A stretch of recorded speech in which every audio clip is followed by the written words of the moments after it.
ada hero untuk para om-om, Pak Robert. Beliau ini pemenang juara 1 HCS pertama loh. Jadi benar-benar hidden master, suhu tersembunyi.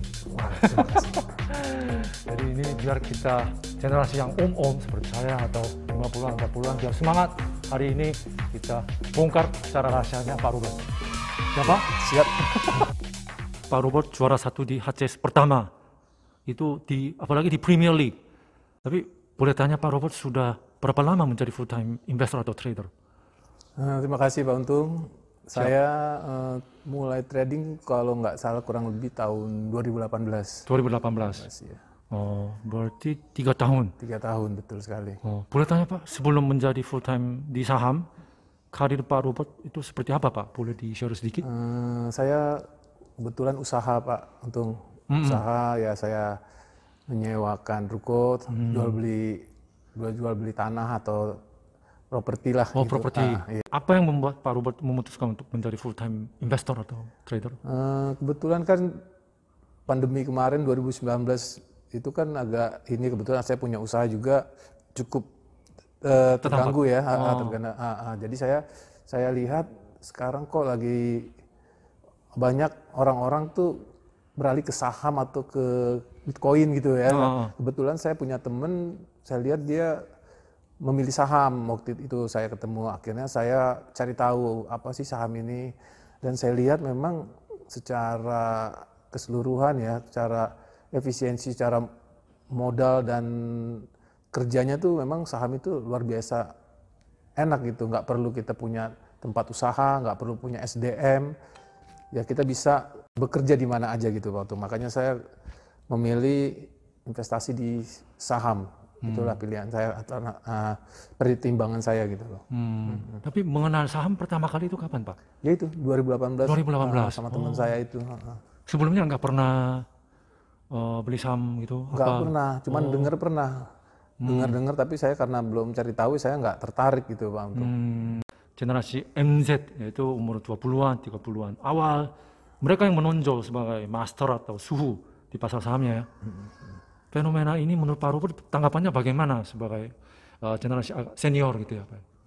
Ya saya lihat bagus ya, anak-anak muda sekarang tuh mau kreatif gitu loh, mungkin karena dilihat lahan pekerjaan dan usaha yang sudah makin terbatas gitu, mereka mencari terobosan baru gitu dengan cara, kalau di saham ini kan siapa aja bisa berusaha gitu, nggak perlu kayak kompetitor kita bikin usaha kue.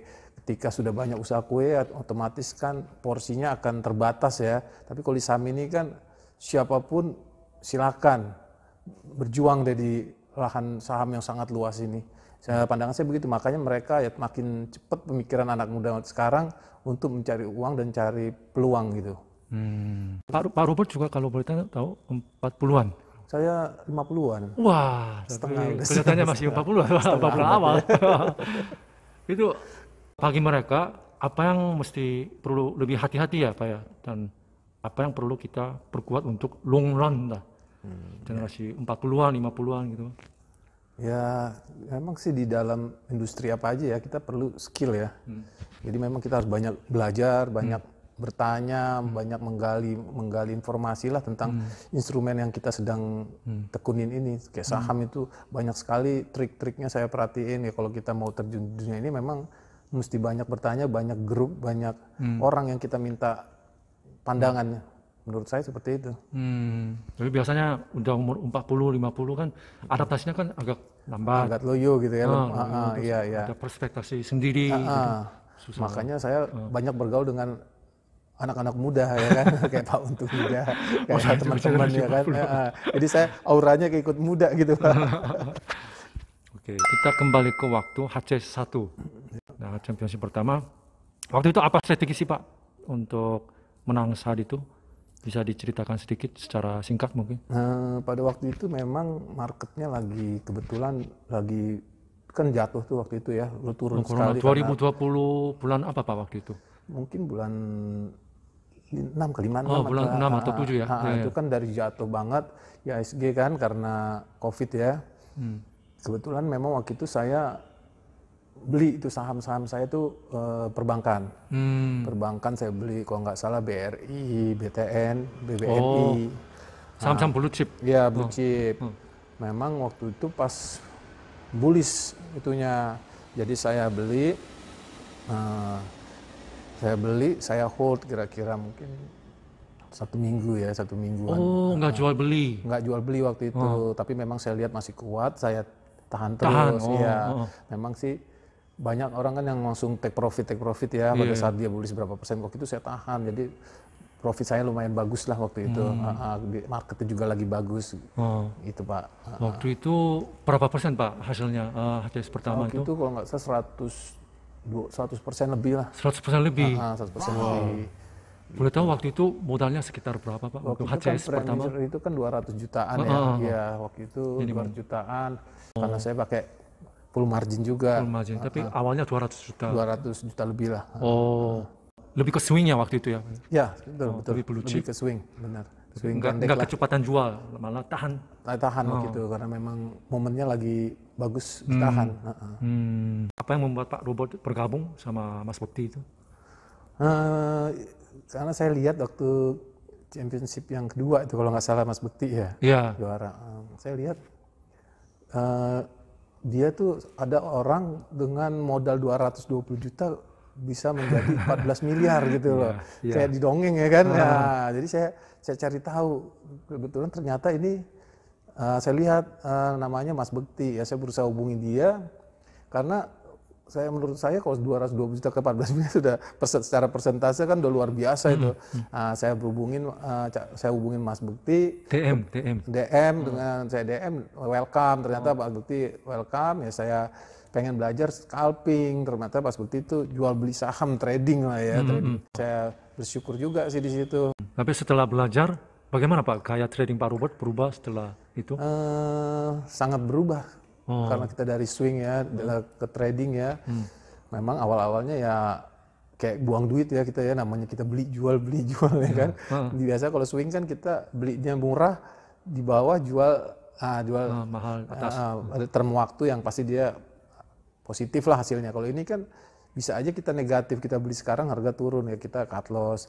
Ternyata kalau kita sebagai full time trader ya, karena kan saya udah ini diri saya sebagai full time trader, memang kita harus jadi trader gitu kalau full time trader, karena kita bisa dapat duit setiap hari gitu. Terus so far hasil tradingnya bagaimana nih Pak? Hasil trading ya lumayan Pak, tapi mesti banyak praktis lagi sih saya biar. Untuk kayak Mas Bekti yang bisa hasil return yang sangat luar biasa itu. Khususnya terkini beberapa bulan ini arah hunting susah nih. Betul. Bagaimana Pak itu tanggapannya?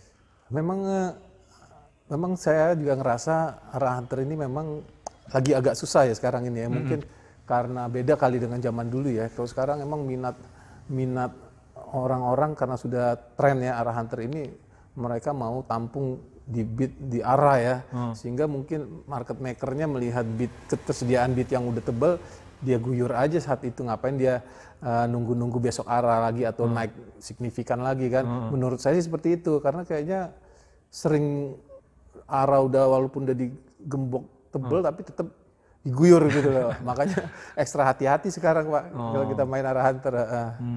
Punya 3 anak kan Pak? Betul sekali. Betul. Nah ini bagaimana Pak caranya untuk menemukan balance antara waktu untuk keluarga, terus full time trader kan memang butuh analisa, terus trading saham juga capek-capek. Gimana Pak? Sebenarnya kalau full time trader itu relax juga ya Pak ya. Kita nggak perlu jauh-jauh keluar ke rumah, ke tempat usaha kita. Jadi saya banyak waktu di rumah. Nah, terus jadi bisa untuk keluarga bisa ini, walaupun istri saya juga bisa jaga anak, ada sama mbaknya yang jaga anak, cuman saya bisa trading. Sebenarnya waktunya luang. Kalau untuk analisa ya saya habis waktu trading ada waktu sedikit, saya lihat-lihat, baca-baca, nggak ada masalah sih. Justru memang sebenarnya bisnis bagus lah saham ini menurut saya. Tapi awalnya gimana Pak? Keluarga nggak ada yang tidak mendukung, terus ada yang nggak setuju menjadi full time trader itu? Setuju aja sih sebenarnya Pak. Cuman ya lebih inilah hati-hati lah, karena memang kan market ini kan kita nggak tahu ya. Kadang-kadang beda kalau kita sama usaha konvensional ya, kita beli barang pasti bisa untung gitu ya. Ya kalau saham ini kan kita beli sekarang bisa HRB contohnya kan. Jadi memang yang penting kita perdalam ini kita deh, keamanan aset kita. Waduh, uang sekolah pasti ada. Ya, scalping itu kan kalau nggak TKCL ya. Iya, benar. Uang sekolah sih lumayan juga Pak. Kayak apalagi scalping itu CL apa ya, memang mudah-mudahan sih makin kita terus belajar ya, makin konsisten. Lumayan, ada pelan-pelan akan kembali lagi loss kita itu kalau kita konsisten dan belajar terus. Mungkin belajar sendiri biasanya fokus apa Pak? Analisanya dulu kan ada Brocosum, sekarang kan udah nggak ada. Oh ya, sekarang saya paling pakainya itu aja, bid over, saya chart menitan ya. Menitan. 1 menit, Berapa menit Pak biasanya sukanya? 1 menit sama 3 menit saya pakai 1 menit biasanya. sama 3 menit. Sama stock gainer, losernya itu saya perhatiin. Screeningnya dari nomor running. Saya punya watchlist beberapa. Besoknya saya kombinasi dengan saya lihat running trades yang ramai yang mana. Ya saya lihat bukan berarti saya pilih, memang saya lihat, saya analisa ya kan. Kalau memang dia kuat ya saya boleh coba di situ masuk. Oh, tapi misalnya pas lagi dia rame terus break masuk atau biasa nunggu pullback atau gimana Pak? Tergantung Pak. Jadi kadang memang benar-benar break atau false break ya. Memang kalau break saya beli memang, tapi pas dia break dia nggak kuat saya langsung jual di BEP-nya itu. Saya kadang karena kalau kita nunggu pullbacknya, kalau dia langsung naik terus udah ketinggalan kita.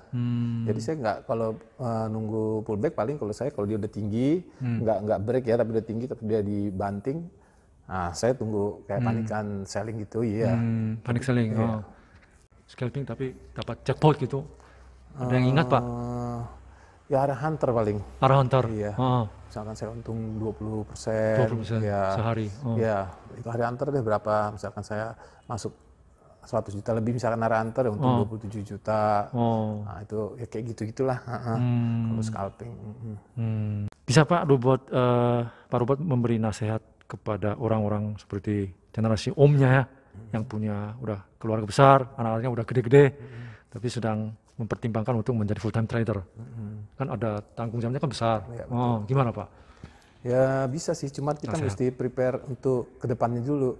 Kira-kira kita safety untuk hidup kita ini 1-2 tahun ya kan. Sekalian kita belajar, mungkin kita belajar 3 bulan 6 bulan. Nah jadi kita cost-nya buat rumah udah aman dulu kan. Nah, baru kita trading dengan orang mentor yang benar, yang memang benar-benar bisa melatih kita dengan baik gitu. Saya rasa sih itu yang harus dipegang. Jadi kita pertama kita safety buat rumah tangga, kebutuhan setahun atau 2 tahun. Udah itu kita boleh deh ini kita coba-coba belajar dengan mentor yang benar. Jadi mudah-mudahan kita hasilnya baik gitu, karena kan memang kalau trading itu pasti loss-nya pertama bulan, 2 bulan, 3 bulan sampai 6 bulan juga masih bisa loss kita, tapi ya, jadi terukur kalau kita ada mentor kita yang baik gitu. Selain Mas Bekti ada mentor juga Pak? Ada sih teman-teman yang bagus kayak siapa sih di Padepokan, mungkin Mas Aldo, Aldo. Ya kan? Terus si Mas Yusron, terus teman-teman yang lain bagus. Pak Untung juga saya lihat bagus juga tuh. Ya, menurut saya buku boleh baca ya, buku-buku teknikal sama buku-buku fundamental itu. Tapi di YouTube juga udah banyak sekarang Pak. Jadi kita bisa lebih enak nonton sih sebenarnya daripada baca. Jadi di YouTube udah sangat banyak kalau untuk mencari pengetahuan tentang saham sekarang ya. Jadi udah medianya udah luas sebenarnya, tinggal kita mau menggali aja. Saya juga terlalu banyak saya jadi lupa. Jadi kita ketik tentang bid offer dia juga keluar di YouTube tuh. Jadi banyak kayak punya siapa sih ya? Kalau beli yoga Arsana. Nah, itu juga bagus tuh. Nah, terus ya Aryo Surabaya, DTW bagus. Banyak sih yang bisa di ini. Ginseng cari duit juga bagus itu. Saya lihat bagus juga. Mas jauh, Pak. Nah, jadi ini nyambung sama rencana tahun baru atau rencana ke depan nih. Pak Robot ada rencana untuk menerima murid tapi generasi khusus yang buat om-om gitu, 40-an 50-an gitu. Mudah-mudahan Pak Untung kalau gitu? Ilmu saya udah bagus, saya akan bikin kumpul-kumpul deh sama orang-orang yang mau belajar bareng-bareng, boleh suatu waktu mudah-mudahan. Jadi nanti kita bisa sharing-sharing ya kan, karena memang dunia saham ini apa ya, dinamis, cara-cara market maker dinamis. Jadi kalau kita mesti ketemu dengan orang-orang yang baik, bagus, punya ilmu, kita juga akan nggak update semuanya gitu. Berarti positif juga ya, positif ya. Positif ya. Mudah-mudahan tambah sukses deh kita semua tahun 2022. Oke, terima kasih banyak Pak Robert hari ini sharingnya. Sama-sama Pak. Ya, ini pasti akan banyak DM dari teman-teman Karena kami kan ini ya, agak minder juga ya ke umur 20-an, udah sukses. Oh iya, benar-benar Pak. Iya, benar. malas juga kadang-kadang, wah saya ajak dia, tolong diajarin dong gitu kan. Jadi mudah-mudahan nanti tolong dibikin kelas Pak, saya ikut. Iya. Oke Pak, terima kasih banyak tahun 2022. Sama-sama. Kita sukses bareng Pak. Ya, terima kasih banyak. Terima kasih, Siap. sukses. Siap.